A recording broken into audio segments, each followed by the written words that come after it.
हमले से मन काफी दुखी है। मैं इस हमले में मारे गए सभी लोगों के परिवारों के प्रति संवेदना व्यक्त करता हूं। साथियों, आज नववर्ष का पहला दिन है। चैत्र नवरात्रि के पावन पर्व का पहला दिन है। आप सभी पूजा अर्चना में व्यस्त होंगे। इसके बीच आपने इस कार्यक्रम के लिए समय निकाला, मैं आपका बहुत बहुत आभारी हूं। साथियों, आप जानते हैं नवरात्रि के पहले दिन मां शैलपुत्री की पूजा की जाती है। मां शैलपुत्री स्नेह, करुणा और ममता का स्वरूप है। उन्हें प्रकृति की देवी भी कहा जाता है। आज देश जिस संकट के दौर से गुजर रहा है, उसमें हम सभी को मां शैलसुते के आशीर्वाद की बहुत आवश्यकता है। मेरी मां शैलपुत्री से प्रार्थना है, कामना है, कोरोना महामारी के विरुद्ध जो युद्ध देश ने छेड़ा है, उसमें हिंदुस्तान को 130 करोड़ देशवासियों को विजय प्राप्त हो। काशी का सांसद होने के नाते मुझे ऐसे समय आपके बीच होना चाहिए था, लेकिन आप यहां दिल्ली में जो गतिविधियां हो रही हैं, उससे भी परिचित हैं। यहां की व्यस्तता के बावजूद मैं वाराणसी के बारे में निरंतर अपने साथियों से अपडेट ले रहा हूं। साथियों, याद कीजिए, महाभारत का युद्ध 18 दिन में जीता गया था। आज कोरोना के खिलाफ जो युद्ध पूरा देश लड़ रहा है, उसमें 21 दिन लगने वाले हैं। हमारा प्रयास है इसे 21 दिन में जीत लिया जाए। महाभारत के युद्ध के समय भगवान श्री कृष्ण महारथी थे, सारथी थे। आज 130 करोड़ महारथियों के बलबूते पर हमें कोरोना के खिलाफ इस लड़ाई को जीतना है। इसमें काशी वासियों की भी बहुत बड़ी भूमिका है। काशी के बारे में कहा गया है, मुक्ति जन्म मही जानी, ज्ञान खानी अदहानी कर, जहां बस शंभु भवानी, सो काशी से ही कसन। अर्थात ये ज्ञान की खान है, पाप और संकट का नाश करने वाली है। संकट की इस घड़ी में काशी सबका मार्गदर्शन कर सकती है, सबके लिए उदाहरण प्रस्तुत कर सकती है। काशी का अनुभव शाश्वत, सनातन, समयातीत है और इसलिए आज लॉकडाउन की परिस्थिति में काशी देश को सिखा सहयोग, शांति, सहनशीलता। काशी देश को सिखा सकती है साधना, सेवा, समाधान। साथियों, काशी का तो अर्थ ही है शिव, शिव यानी कल्याण। शिव की नगरी में, महाकाल महादेव की नगरी में संकट से जूझने का, सबको मार्ग दिखाने का सामर्थ्य नहीं होगा तो फिर किसमें होगा?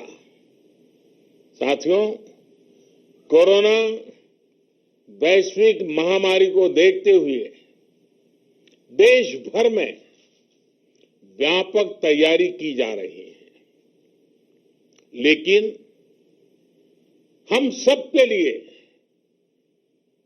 मेरे लिए भी और आपके लिए भी ये ध्यान रखना है कि सोशल डिस्टेंसिंग, घरों में बंद रहना, इस समय चिंताएं भी होगी और मेरे लिए कुछ सुझाव भी होंगे। तो आइए हम अपने संवाद की शुरुआत करते हैं। आप अपना सवाल पूछेंगे, मैं जरूर अपनी बात बताने का प्रयास करूंगा।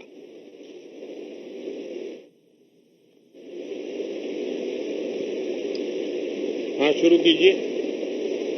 नमस्कार प्रधानमंत्री जी। नमस्कार। मैं प्रोफेसर कृष्णकांत वाजपेयी हूँ। वाराणसी में SM institute of fashion design and technology का निदेशक हूँ। साथ में ब्लॉगर हूँ, राइटर हूँ, डॉक्यूमेंट्री फिल्म मेकर हूँ और एक कवि भी।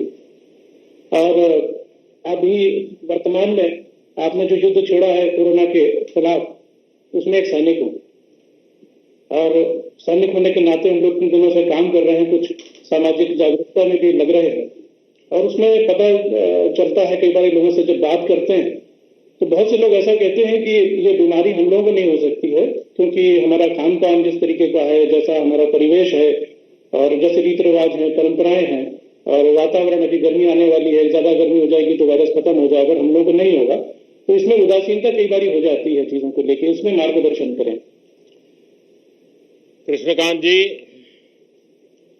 मुझे बहुत गर्व होता है जब आप जैसे प्रबुद्ध नागरिकों को अपने व्यक्तिगत कार्यों, अपने व्यवसाय के साथ ही लोगों को जागरूक करने के महत्वपूर्ण काम को करते हुए देखता हूं।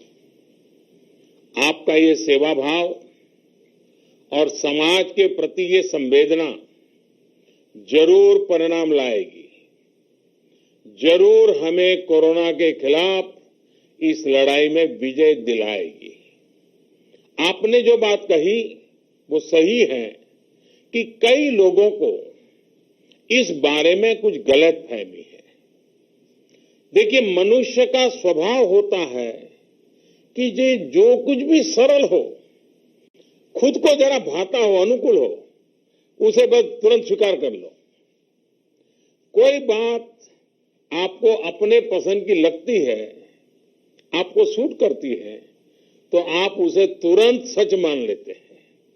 ऐसे में कई बार होता यह है कि अहम बातें जो प्रामाणिक होती है, अधिकृत होती है, उस पर कुछ लोगों का ध्यान जाता ही नहीं है।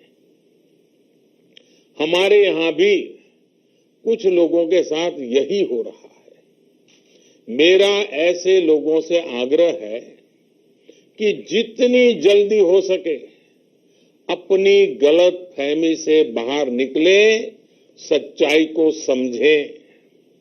देखिए, इस बीमारी में जो बातें सामने आई हैं, उसमें सबसे बड़ी सच्चाई यही है कि बीमारी किसी से भी भेदभाव नहीं करती। ये समृद्ध देश पर भी कहर बरपाती है और गरीब के घर पर भी कहर बरपाती है। यहां तक कि जो व्यायाम कर, इसलिए कौन क्या है, कहां है, क्या काम करता है, क्या नहीं करता, इसका कोई महत्व नहीं है। इन सब में दिमाग लगाने के बजाय बीमारी कितनी भयानक है, इस पर ही ध्यान केंद्रित करना चाहिए, ये समझना चाहिए। आपकी बात भी सही है कि कुछ लोग ऐसे हैं, जो अपने कानों से सुनते हैं, अपनी आंखों से देखते हैं और अपनी बुद्धि से समझते भी हैं, लेकिन अमल नहीं करते हैं।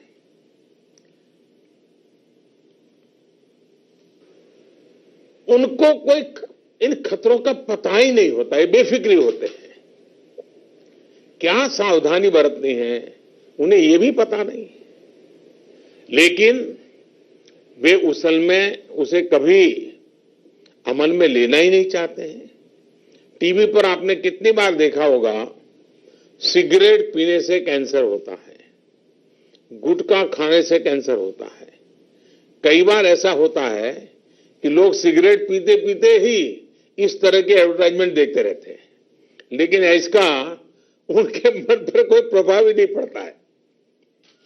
यही जो बात है जो मैं कह रहा हूं कि लोग कई बार जानते बुझते हुए भी सावधानी नहीं बरतते हैं। लेकिन हां, नागरिक के रूप में हमें अपने कर्तव्य करते रहना चाहिए। हमें सोशल डिस्टेंसिंग पर ध्यान देना चाहिए। हमें घर में रहना चाहिए और आपस में दूरी बनाए रखना चाहिए। कोरोना जैसी महामारी से दूर रहने का अभी यही एकमात्र उपाय है। अगर व्यक्ति संयम से रहे और निर्देशों का पालन करे तो वो उसके इस वायरस की चपेट में आने की संभावना कम हो जाती है। आप ये भी ध्यान रखिए कि कोरोना से संक्रमित, ये बहुत महत्वपूर्ण बात है, कोरोना से संक्रमित दुनिया में 1 लाख से अधिक लोग ठीक भी हो चुके हैं और भारत में भी दर्जनों लोग कोरोना के शिकंजे से बाहर निकले हैं। कल तो एक खबर मैं देख रहा था कि इटली में 90 वर्ष में से भी ज्यादा आयु की माताजी भी स्वस्थ हुई है। वैसे मैं आपको ये भी जानकारी देना चाहता हूं कि कोरोना से जुड़ी सही और सटीक जानकारी के लिए सरकार ने व्हाट्सएप के साथ मिलकर एक हेल्प डेस्क भी बनाई है। अगर आपके पास व्हाट्सएप की सुविधा है तो मैं एक नंबर लिखवाता हूं, लिख लीजिए। यह नंबर हर एक को काम आएगा। अगर आप व्हाट्सएप पर है तो इसका उपयोग कीजिए। नंबर मैं लिखवाता हूं, 90-131, फिर से बोल रहा हूं, 90-131-51515। यस, 51515 पर आप व्हाट्सएप करके इस सेवा से जुड़ सकते हैं। अगर आप उस व्हाट्सएप पर नमस्ते लिखेंगे तो तुरंत आपको उचित जवाब आना शुरू हो जाएगा। तो आप जरूर, जो भी लोग मुझे सुन रहे हैं, हमारे काशी के भाई बहन और हिंदुस्तान के और लोग भी अगर सुनते हैं तो जरूर इस व्हाट्सएप पर आप नमस्ते लिखेंगे, अंग्रेजी में या हिंदी में, तो आपको तुरंत वो आपको रिस्पॉन्ड करेंगे। आइए, कृष्णकांत जी का मैं धन्यवाद करते हुए आगे चलता हूं।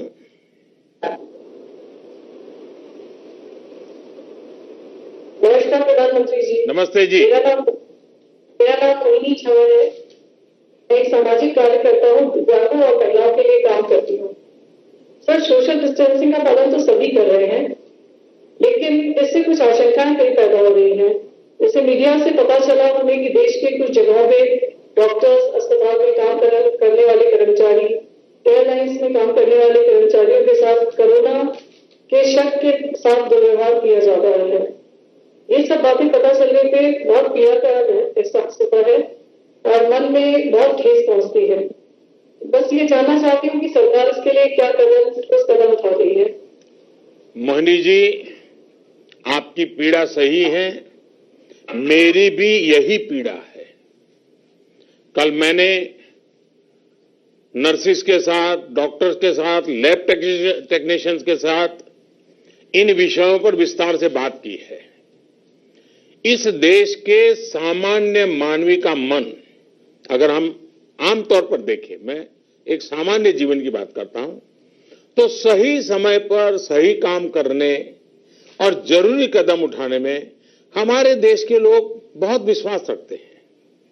आपने देखा होगा कि 22 मार्च को किस तरह पूरे देश ने जनता कर्फ्यू में बढ़ चढ़ करके अपनी भागीदारी निभाई और दुनिया को अचंभित कर दिया है। और फिर शाम के ठीक 5 बजे 5 मिनट के लिए कैसे देश भर के लोग अभिवादन के लिए सामने आए, साथ ही अलग अलग जगहों से एक साथ एक मन होकर कोरोना के खिलाफ हमारी जो नर्सेस लड़ रही हैं, डॉक्टर लड़ रहे हैं, लैब टेक्नीशियन लड़ रहे हैं, पैरामेडिकल स्टाफ लड़ रहे हैं, उन सब के प्रति धन्यवाद का एक अभूतपूर्व दृश्य प्रस्तुत किया। यह पूरे देश ने किया है। यह सम्मान का एक प्रकट रूप था, लेकिन बहुत कम लोग इस बात को समझ पाते हैं कि इस छोटे से कार्यक्रम के द्वारा और भी कुछ हुआ है। इसके अंतर्निहित एक अप्रगट बात भी थी।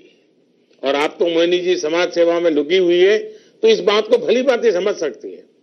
समाज के मन में इन सबके लिए आदर सम्मान का भाव होता ही है। डॉक्टर जिंदगी बचाते हैं और हम उनका ऋण कभी नहीं उतार सकते। जिन लोगों ने वुहान में रेस्क्यू ऑपरेशन किया, मैंने उनको पत्र लिखा था। मेरे लिए वो पल बहुत भावुक था। वो सिर्फ लिखने के लिए लिखा गया पत्र नहीं था। अभी इटली से लोगों को लाने वाले एयर इंडिया के क्रू, जिनमें सभी महिलाएं थी, मैंने उनकी तस्वीर को भी सोशल मीडिया पर साझा किया था। शायद आप लोगों ने देखा भी हो। हां, कुछ स्थानों से ऐसी घटनाओं की जानकारी भी मिली है जिसमें हृदय को गहरी चोट पहुंचती है, बहुत दर्द होता है, पीड़ा होती है।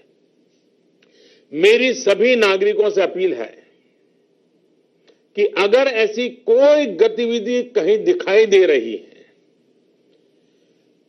इस सेवा में रत, इस महामारी से हम लोगों को बचाने के लिए जो काम में लगे हैं, डॉक्टर हैं, नर्स हैं, मेडिकल के लोग हैं, सफाई के लोग हैं, अगर उनके साथ बुरा बर्ताव होता है तो आप भी अगर वहां उस इलाके के लोगों को जानते हैं, उनको चेतावनी दीजिए,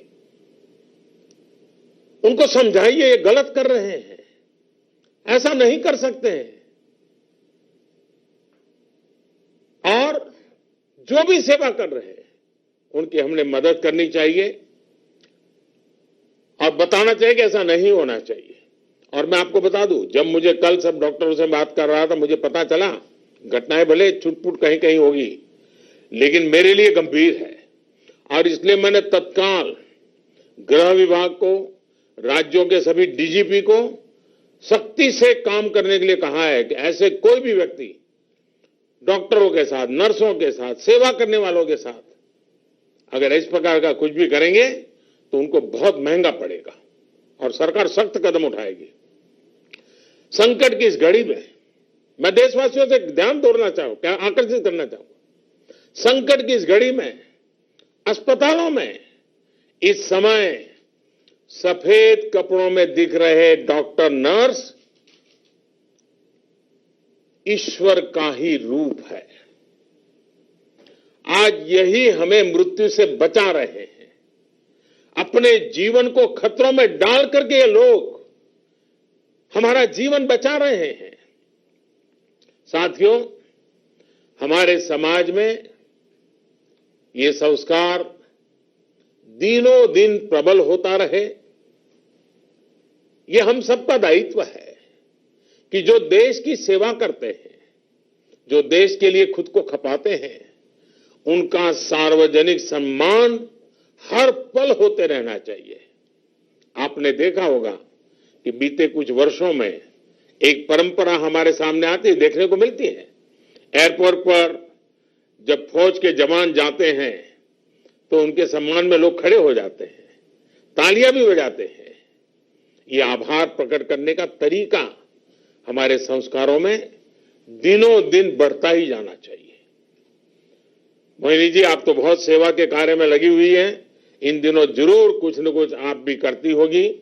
मैं फिर एक बार आपका आभार व्यक्त करता हूं। आइए, काशी के कोई और महानुभाव से भी मौका मिलेगा मुझे बात करने का।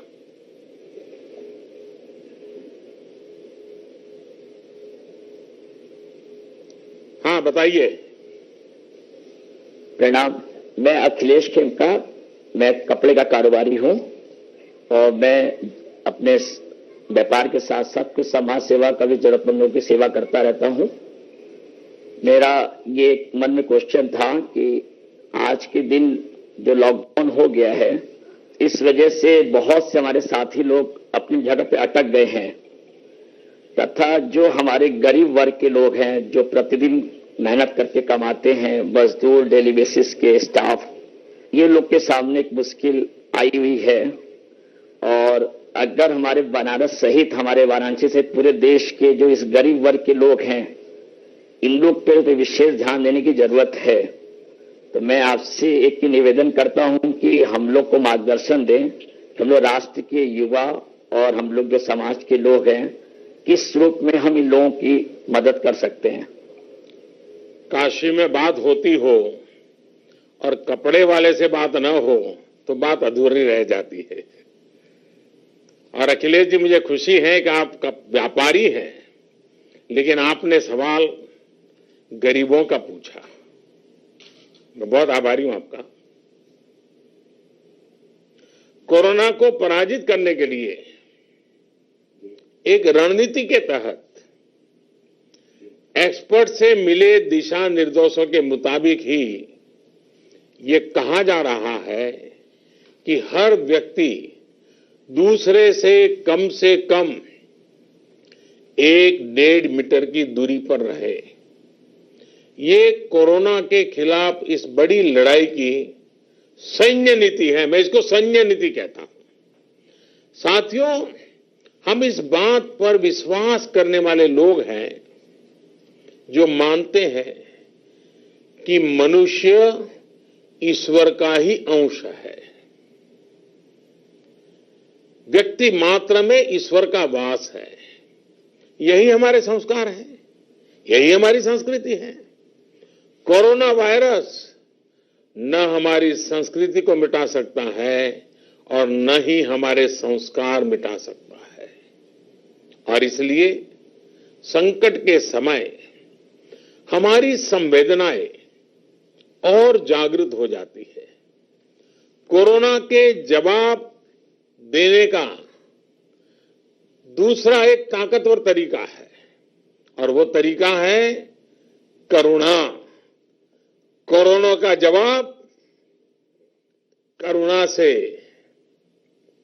हम गरीबों के प्रति, जरूरतमंदों के प्रति करुणा दिखाकर भी कोरोना को पराजित करने का एक कदम ये भी कर ले सकते हैं। हमारे समाज में, हमारी परंपरा में दूसरों की मदद के एक समृद्ध परिपाटी रही है। हमारे यहां तो कहा जाता है, साईं इतना दीजिए जामे कुटुंब समाए, मैं भी भूखा ना रहूं साधु न भूखा जाए। अभी नवरात्र शुरू हुआ है। अगर हम अगले 21 दिन तक, और मैं मेरे काशी के भाइयों बहनों को कहना चाहूंगा कि जिनके पास ये करने की शक्ति है, देश में भी जिसके पास ये शक्ति है, मैं उनको यही कहूंगा, ये नवरात्रि का जब प्रारंभ हुआ है तब अगले 21 दिन तक प्रतिदिन 9 गरीब परिवारों की मदद करने का प्रण लें। 21 दिन तक 9 परिवारों को आप संभाले। मैं मानता हूं अगर इतना भी हम कर ले तो मां की इससे बड़ी आराधना क्या हो सकती है। ये सच्चा और पक्का नवरात्र हो जाएगा। इसके अलावा आपके आसपास जो पशु है उनकी भी चिंता करनी है। लॉकडाउन की वजह से अनेक पशुओं के सामने, जानवरों के सामने भी भोजन का संकट आ गया है।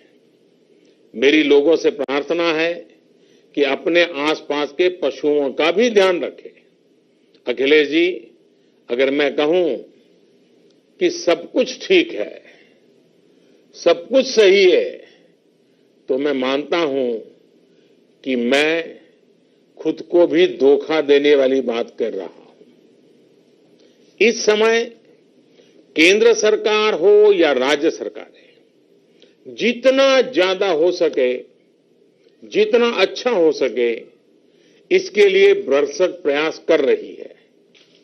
मुझे राज्य सरकारों पर पूरा भरोसा है कि वो अपने राज्य के प्रत्येक नागरिक की चिंताओं को समझते हुए पूरी संवेदनशीलता के साथ उनकी देखभाल करेगी। लेकिन साथियों, हम ये भी जानते हैं कि सामान्य परिस्थिति में, यानी कोई तकलीफ नहीं है, कोई आपदा नहीं है, मुसीबत नहीं है, सामान्य परिस्थिति में भी कभी बिजली चली जाती है, कभी पानी आना बंद हो जाता है, कभी उनमें मदद के लिए आने वाले हमारे जो कर्मचारी है वो अचानक लंबी छुट्टी ले लेते हैं। तमाम तरह की दिक्कतें बिना बताए, बिना किसी पूर्व सूचना के हमारे जीवन में आती रहती हैं। ये हम सब हिंदुस्तानियों का अनुभव है। ऐसे में, और वो तो मैं संकट के समय नहीं कहता हूं, सामान्य स्थिति में भी आती है। ऐसे में जब देश के सामने इतना बड़ा संकट हो, पूरे विश्व के सामने इतनी बड़ी चुनौती हो, तब मुश्किलें नहीं आएगी, सब कुछ अच्छे से होगा, ये कहना अपने साथ धोखा करने जैसा होगा। मैं मानता हूं कि ये सवाल बहुत महत्वपूर्ण है कि व्यवस्था ठीक है या नहीं, सब कुछ सही से हो रहा है या नहीं हो रहा। लेकिन जरा पल भर सोचिए, इससे भी ज्यादा महत्वपूर्ण सवाल ये है कि कोरोना जैसे संकट में हमें तकलीफें सहकर भी विजयी होना है या नहीं होना है। जो तकलीफें आज हम उठा रहे हैं, जो मुश्किल आज हो रही है, उसकी उम्र फिलहाल 21 दिन ही है।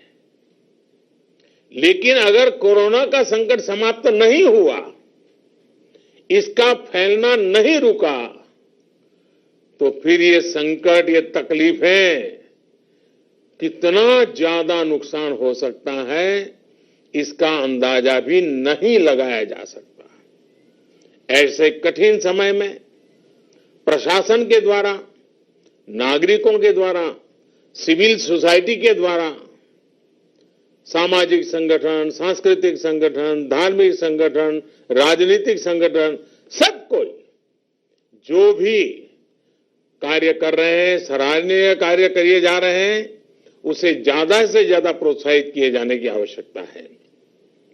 आप सोचिए, अस्पतालों में लोग 18-18 घंटे काम कर रहे हैं। कई जगह अस्पतालों में हेल्थ सेक्टर से जुड़े लोगों को 2 या 3 घंटे से ज्यादा सोने को नहीं मिल रहा है। कितने ही सिविल सोसाइटी के लोग हैं जो गरीबों की मदद के लिए दिन रात एक किए हुए हैं। इस कठिन परिस्थिति में ऐसे लोगों को हमें नमन करना चाहिए। हां, हो सकता है कुछ जगहों पर कमियां हो, किसी ने लापरवाही की हो, लेकिन ऐसी घटनाओं को खोज खोज करके, उन्हीं पर ध्यान केंद्रित करके, उन्हीं को आधार बनाकर उसी को प्रचारित करना, उस सेक्टर को बदनाम करना, उनको हताश कर देना, ये ऐसे समय में कभी लाभ नहीं करता है। मैं तो आग्रह करूंगा, हम समझे निराशा फैलाने के लिए हजारों कारण हो सकते हैं। मैं नहीं कहता हूं सब गलत होते हैं, हजारों कारण हो सकते हैं, लेकिन जीवन तो आशा और विश्वास से ही चलता है। नागरिक के नाते कानून और प्रशासन को जितना ज्यादा सहयोग करेंगे, उतने ही बेहतर नतीजे निकलेंगे। हम सभी का प्रयास होना चाहिए कि प्रशासन पर कम से कम दबाव डालें, प्रशासन का सहयोग करें। ये अस्पताल में काम करने वाले, ये पुलिसकर्मी, ये सरकारी दफ्तरों में अभी जो लोग काम कर रहे हैं, जो हमारे मीडिया कर्मी हैं, ये कोई बाहर के लोग हैं क्या? बाहर से आए हैं क्या? ये हमारे ही लोग हैं जी। इतना बड़ा बोझ उन पर आया है तो बोझ कुछ थोड़ा हम भी उठाएं। हमें उनका हौसला बढ़ाना चाहिए जो इस कठिन परिस्थिति में काम कर रहे हैं। अखिलेश जी, व्यापार जगत में रहते हुए गरीबों की चिंता करने का आपकी भावना, और देश ऐसे अखिलेशों से भरा हुआ है जी। देश में अखिलेशों की कमी नहीं है। आइए हम मिलकर के गरीबों का भी भला करें, जिम्मा उठाएं और इस लड़ाई को जीतें। आइए, और भी कोई सवाल होंगे शायद। अखिलेश जी नमस्ते। हाँ प्रणाम। नमस्ते जी।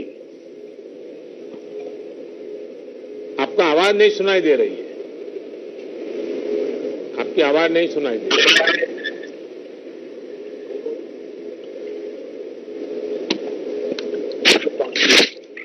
नमस्कार प्रधानमंत्री जी। हाँ नमस्ते नमस्ते। मैं doctor Gopal Nath, professor department of microbiology, चिकित्सा विज्ञान संस्थान बनारस हिंदू यूनिवर्सिटी से हूँ। मैं कोरोना के डायग्नोसिस के लैब का इंचार्ज भी हूँ, जो 16 जिलों की जिम्मेदारी संभाल रहा हूँ, और साथ में ही माँ गंगा के जल से बैक्टीरियोफेजेस निकाल के जो जिस प्रॉब्लम पे मैं सवाल पूछने जा रहा हूँ उसका वैकल्पिक व्यवस्था पे रिसर्च कर रहा हूँ। प्रधानमंत्री जी, हमारे यहाँ आमतौर पे ये लोगों की आदत है कि वो खुद से डॉक्टरी करने लगते हैं। उन्होंने कहीं से पढ़ लिया, कहीं से सुन लिया, खुद से इलाज करने लग जाते हैं, जो एक बहुत ही खतरनाक स्थिति की तरफ हमें ले जाती है। ये मैं एक माइक्रोबायोलॉजिस्ट होने के नाते कह सकता हूँ। कोरोना की इस बीमारी में ये स्थिति और भयावह हो जाती है, क्योंकि हम जानते हैं कि न तो अभी वैक्सीन डेवलप हो पाया है, न ही कोई स्पेसिफिक दवा डेवलप हो पाई है। फिर भी तरह तरह की भ्रांतियां समाज में फैली हुई है। क्या हम समाज को इस दिशा में और जागरूक करने की कोशिश नहीं करनी चाहिए हमें? प्रोफेसर साहब, आप तो स्वयं इस क्षेत्र के विशेषज्ञ हैं और इसलिए आप सच क्या है, झूठ क्या है, बहुत भली भांति परख सकते हैं। इन विषयों में हमसे ज्यादा ज्ञान आपके पास है, और उसके बाद भी आपको चिंता होना बहुत जायज है। हमारे यहां डॉक्टरों को पूछे बिना ही सर्दी, जुकाम, बुखार की दवाएं लेने की आदत है। रेल के डिब्बे में अगर हम ट्रैवल करते हो और अगर एक बच्चा रोने लग जाए और लंबे समय तक रोता रहे, बंद न करे, तो रेल के सभी डिब्बों से लोग आकर के सलाह देंगे, ये दे दो, वो खिला दो, वो पिला दो। ये हमने रेल के डिब्बों में देखा होगा। मुझे लगता है कि हमने इन आदतों से बचना है। कोरोना के संक्रमण का इलाज अपने स्तर पर बिल्कुल नहीं करना है। घर में रहना है और जो करना है सिर्फ और सिर्फ डॉक्टरों की सलाह से ही करना है। टेलीफोन पर अपने डॉक्टर से बात कीजिए, उनको पूछिए, अपनी तकलीफ बताइए, क्योंकि करीब करीब सभी परिवारों में किसी न किसी डॉक्टर का परिचय होता है। हमें ये ध्यान रखना है कि अभी तक कोरोना के खिलाफ कोई भी दवाई, कोई भी वैक्सीन पूरी दुनिया में नहीं बनी है। इस पर हमारे देश में भी और दूसरे देशों में भी हमारे जितने साइंटिस्ट हैं, वैज्ञानिक हैं, अनुसंधान करने वाले लोग हैं, वो तेजी से काम कर रहे हैं, काम चल रहा है। और इसलिए मैं कहूंगा देशवासियों, अगर आपको कोई भी किसी प्रकार की दवाई का सुझाव दे, कृपा करके अपने डॉक्टर से पहले बात कीजिए। सिर्फ डॉक्टरों से सलाह लेने के बाद ही आप दवाइयां लें। आपने खबरों में भी देखा होगा कि दुनिया के कुछ देशों में अपनी मर्जी से दवाएं लेने के कारण कैसे जीवन संकट में पड़ रहे हैं। हम सभी को हर तरह के अंधविश्वास से, अफवाहों से बचना है।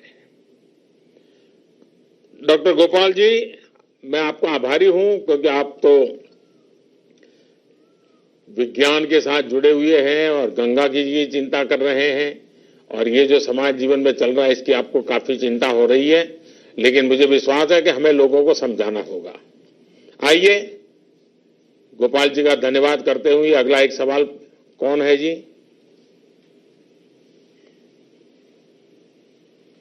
नमस्कार नमस्ते प्रधानमंत्री जी। जी, मेरा नाम अंकिता खत्री है और मैं एक गृहिणी होने के साथ साथ विभिन्न रचनात्मक कार्यों में भी सक्रिय हूँ। इस समय आपकी प्रेरणा से सोशल मीडिया पर कुछ क्रिएटिव करो ना के हैशटैग के साथ एक अभियान का आरंभ किया है मैंने, जिसमें काशी के विभिन्न रचनाकारों, कलाकारों को आह्वान कर रही हूँ। अच्छा, आपने भी मेरी तरह पोस्टर दिखा दिया। सब आपकी प्रेरणा से माननीय प्रधानमंत्री जी, और आपकी ही प्रेरणा से इस अभियान का आरंभ किया है। और इसमें काशी, चूंकि हमेशा से रचनात्मकता, आप स्वयं इतने रचनात्मक है, सकारात्मक है, ऐसी नकारात्मक परिस्थिति में भी मैंने कहीं सुना था कि जो रचता है वो ही बचता है। तो काशी के समस्त रचनाकारों को क्या क्या क्या बड़ा अच्छा वाक्य बोली आप। क्या बोला आपने? जो रचता है वो बचता है। वाह। तो ये मैंने कहीं सुना था, तो आपकी प्रेरणा से इस अभियान का आरंभ किया है। इसके अंतर्गत काशी के विभिन्न रचनाकारों को, लेखकों को, कवियों को, चित्रकारों को आमंत्रित कर रही हूँ, और प्रयास रहेगा कि ये जो 21 दिवस का जो काल है उसमें उसका संकलन हो, उसका प्रकाशन हो और आपको हम सब काशी की ओर से समर्पित कर सके। किंतु एक गृहिणी के रूप में मेरी एक सवाल है और एक चिंता है जिसे आपसे साझा करना चाहती हूँ। लॉकडाउन की इस अवधि में सारे बच्चे घर पर हैं और बच्चों को संभालना एक बड़ा दुरूह कार्य, एक चुनौतीपूर्ण कार्य हो रहा है हम सबके लिए। ऐसे में कुछ बच्चे ऐसे भी हैं जिनके एग्जाम प्रभावित हुए हैं। मेरा खुद का बेटा 12वीं का बोर्ड्स दे रहा था और एक पेपर उसका स्थगित हो गया है। तो घर वालों को थोड़ी सी चिंता बनी हुई है। प्रधानमंत्री जी, ऐसे में क्या किया जाए? अंकिता जी, पहली बात तो आप रचनात्मक काम, क्रिएटिव एक्टिविटी इसको बल दे रही हैं और इसका जीवन में एक अलग ऊर्जा उसके कारण रहती है। लेकिन आपने कहा कि सब रचनाकारों का भी इकट्ठी कर रही है। मेरी विनती है, किसी को इकट्ठा मत करो। सोशल डिस्टेंसिंग ये सबसे पहली बात है।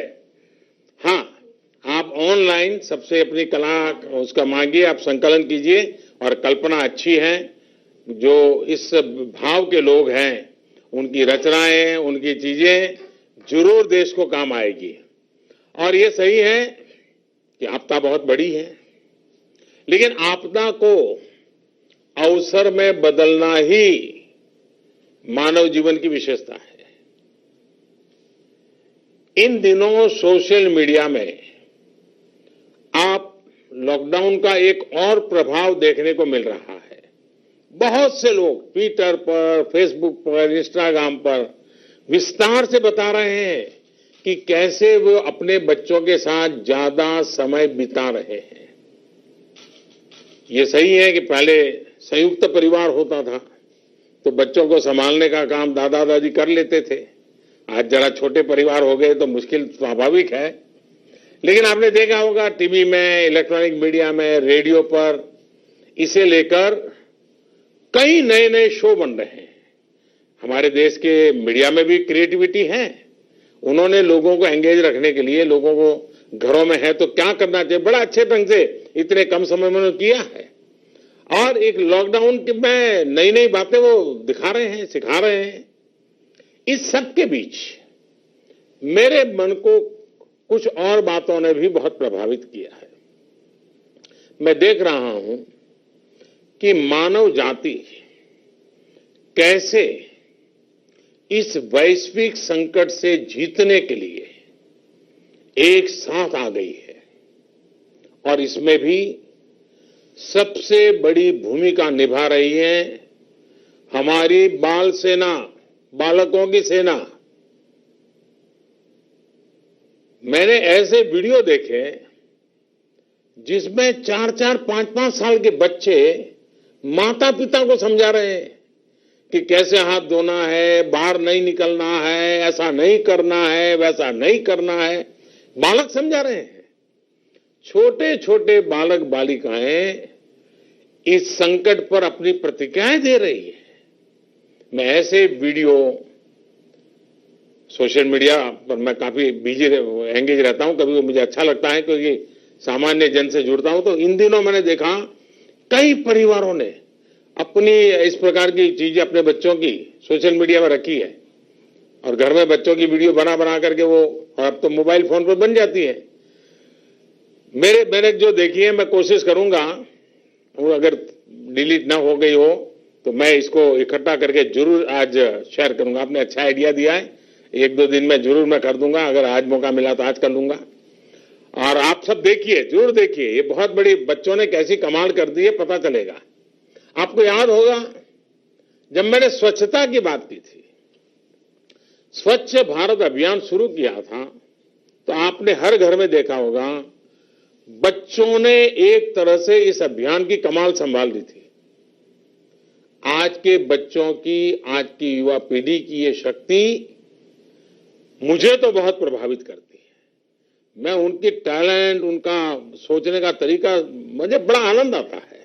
हाँ, कुछ माता पिता को ये चिंता सता रही होगी कि इतने लंबे समय तक घर में रहने पर कहीं बच्चे ही उन्हें बिठाकर पढ़ाई करवाना शुरू न कर दे।